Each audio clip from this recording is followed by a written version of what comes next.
In this video, I'm going to explain why you should be training your movement in an aim trainer. This is a follow-up to my old movement guide. It'll contain new information. When you're playing static clicking, you're not moving and neither are your targets.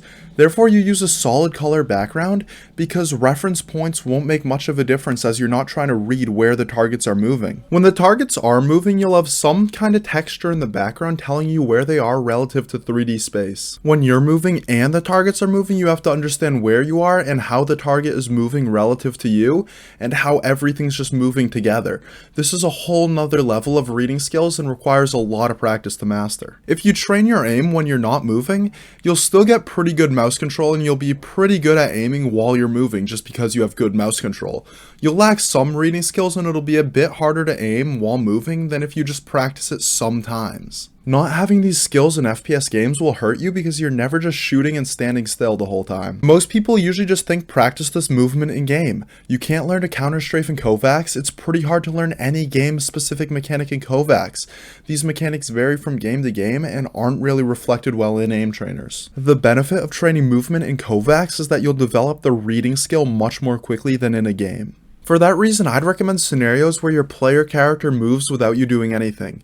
You don't have to practice the wrong movement mechanics, but you get the benefits of training your target reading while your player character moves. You can also do scenarios where you're putting in your own input. I just feel like this would be unnecessary to practice and just kind of distract you. Back in my first movement guide, I tried to figure out whether or not playing these scenarios for like 10% of your time in KovaaK's would make you better at other scenarios where you're not moving at all.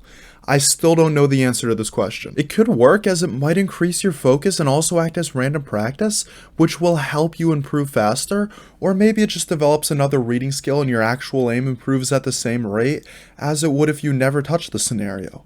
I don't know. Neither do any of the people I asked in the last video. If every run you do is a movement scenario, then moving isn't randomizing your practice and you're not really focusing more because that's just always what you do. So I wouldn't recommend playing them 100% of your time, just enough to get the reading skills and kind of change it up a bit. My first movement guide kind of looks into whether this will only help reading skills or if it'll help your movement and your reading skills, and I talked to a lot of people including a member of Voltaic, of Valorant Immortal, and many more, and if you want to see what they think on this topic, I'd recommend checking out the original video. Regardless, you should still be playing moving scenarios because it'll help your reading skills, so I made a playlist of them that I put in the description. If you have any more you want me to add to that playlist, please just drop them in the comments and I'll do it because I couldn't find that many scenarios. Thanks for watching, subscribe for more aim training tips.